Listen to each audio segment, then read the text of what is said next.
তো দেখো সকাল সকাল কাজকর্ম মোটামুটি করে ফেললাম, আর এদিক ওদিক ধোয়াধুয়ি সমস্ত কিছু কমপ্লিট। এখন আমি ভাবছি যে বাকেটগুলো একটু ধোবো আর তোমাদের সাথে সেটা শেয়ার করব। তো চলো দেখতে থাকো। আর দেখো এদিকেও ধোয়া করে ফেলেছি, এই দেখো এদিকে ধোয়া ধুইয়ে ফেলেছি।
বাইরের কাজকর্ম মোটামুটি করা হয়ে গেল, এইবার ঘরের কাজকর্ম করব। ঘরগুলো রাখো, এই দেখো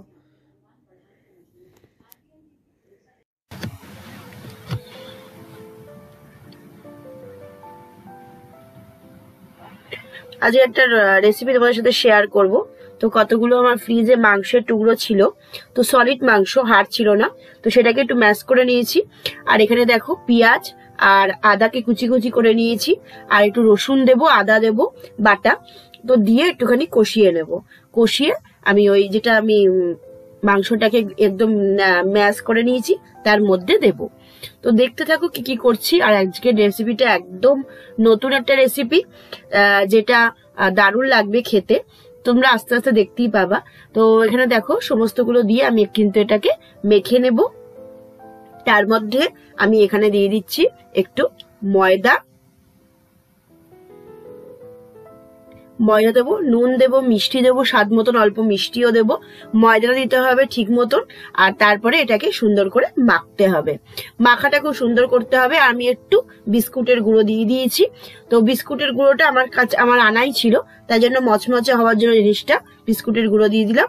একটু চিকেন মশলা দিয়ে দিলাম, আর একটু লাল মির্চি পাউডারও দিয়ে দেবো রঙের জন্য। আর এখানে দেখো আর একটু আমি ভাজা মশলা, গরম মশলা এগুলো দিয়ে দিলাম। আর লাস্টে একটা ডিম শুধু আমি দেখো ভেঙে দিয়ে দিচ্ছি, দিয়ে এটাকে আমি সুন্দর করে কিন্তু মেখে নেব। মাখাটা নিজের মতন করতে হবে, ঠিকঠাক করে যেন হয় সেদিকে লক্ষ্য রাখতে হবে। তো চলো প্রথমে একটু আমি মেখে দেখে নিলাম, তখন দেখলাম যে আরেকটু ময়দা আমার লাগবে, তো কিন্তু আমি কিন্তু লাস্টে আরেকটু ময়দা এর মধ্যে দিয়েছিলাম, দিয়ে সুন্দর করে এটা আমি বানিয়ে নিয়েছিলাম। তো চলো দেখতে থাকো, লাস্ট অব্দি দেখো কি হচ্ছে।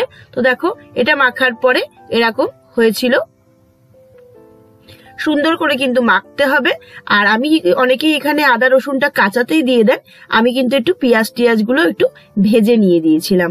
আর শেষে দিলাম এখানে ধনে পাতা দিয়ে এটাকে মেখে এটাকে আমি কিন্তু এবার একটা সেভ করব। এটা আমি করছি আজকে মাংসের কাবাব। তো মাংসের কাবাবের সেভ দিয়ে এটাকে আমি 15 থেকে 20 মিনিট রেখে দেবো ফ্রিজে। তো যে থালাটায় আমি রাখছি ওটার মধ্যে কিন্তু আমি আগে তেল মেখিয়ে নিয়েছি, আর হাতেও আমি অল্প করে তেল নিয়ে করছি, নাহলে হাতে লেগে যাচ্ছে সেই কারণে। আর অবশ্যই একটা শেপ দিতে হবে, আপনারা যেরকম কাবাবের মতন আমি শেপ দিয়ে করেছি, যেরকম আমি পেরেছি নিজের মতন করে, আপনারা যেমন ইচ্ছা সেরকম শেপ দিয়ে করতে পারেন।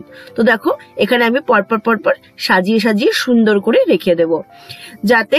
আর আমি কিন্তু অবশ্যই প্রতিবারই হাতের মধ্যে তেল নিয়েই করছিলাম, তাতে কিন্তু হাতে লাগছিল না, সেটা দেখতে হবে। এবং এরকম করে কাটলেটের মতন আমি করে করে রাখছিলাম। তো চলো একেবারে রেখে দিই, রেখে 10 থেকে 20 মিনিট কিন্তু এটা ফ্রিজে একটু রেখে দেবো যাতে এটা সেটেল হয়ে যায়। তারপরে এটাকে আমি ছাকা তেলে ভাজবো। তো দেখো মোটামুটি এখানে কিন্তু রেডি হয়ে গেছে। তো চলো ফ্রিজে রেখে দিই।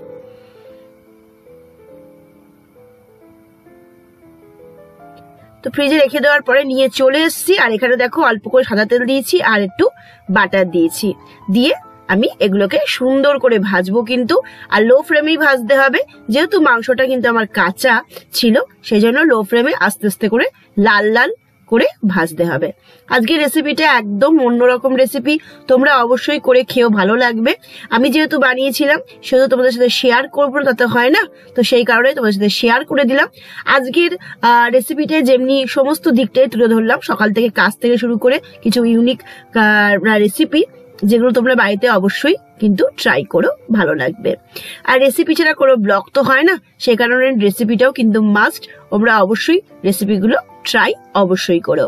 আরো আরো আরো ভালো ভালো রেসিপি নিয়ে চলে আসবো, আরো যা ক্লিনিং তো থাকবেই, তার সাথে রেসিপিও থাকবে। তো দেখো এখানে সব দেওয়া হয়ে গেছে, এবার ওপর থেকে আমি একটা ঢাকনা দিয়ে একদম লো ফ্লেমে এটাকে দিয়ে আমি আমার কাজ করতে চলে যাব। তো করার পরে এসে শুধু একটু উল্টে পাল্টে দেখতে হবে বারবার করে যে কতটা হলো। আর লো ফ্লেমে দেওয়া থাকলে কিন্তু পোড়ার ভয় নেই, আর পোড়ার ভয় নেই, আর যেহেতু ননস্টিক সেহেতু লেগে যাওয়ারও ভয়টা নেই। তো দেখো একটা পিঠ হয়ে গেছে, হয়ে যাওয়ার পরে কত সুন্দর দেখতে লাগছে, খেতে দারুণ হয়েছিল। রাত্রিবেলা এটা আমি চাউমিন দিয়ে খেয়েছিলাম, চাউমিনের সাথে আমরা কাবাব করে খেয়েছিলাম, এত ভালো হয়েছিল সেদিনকে, লাঞ্চটা একদম স্পেশাল ছিল। তাহলে চলি আজকে, টাটা বাই।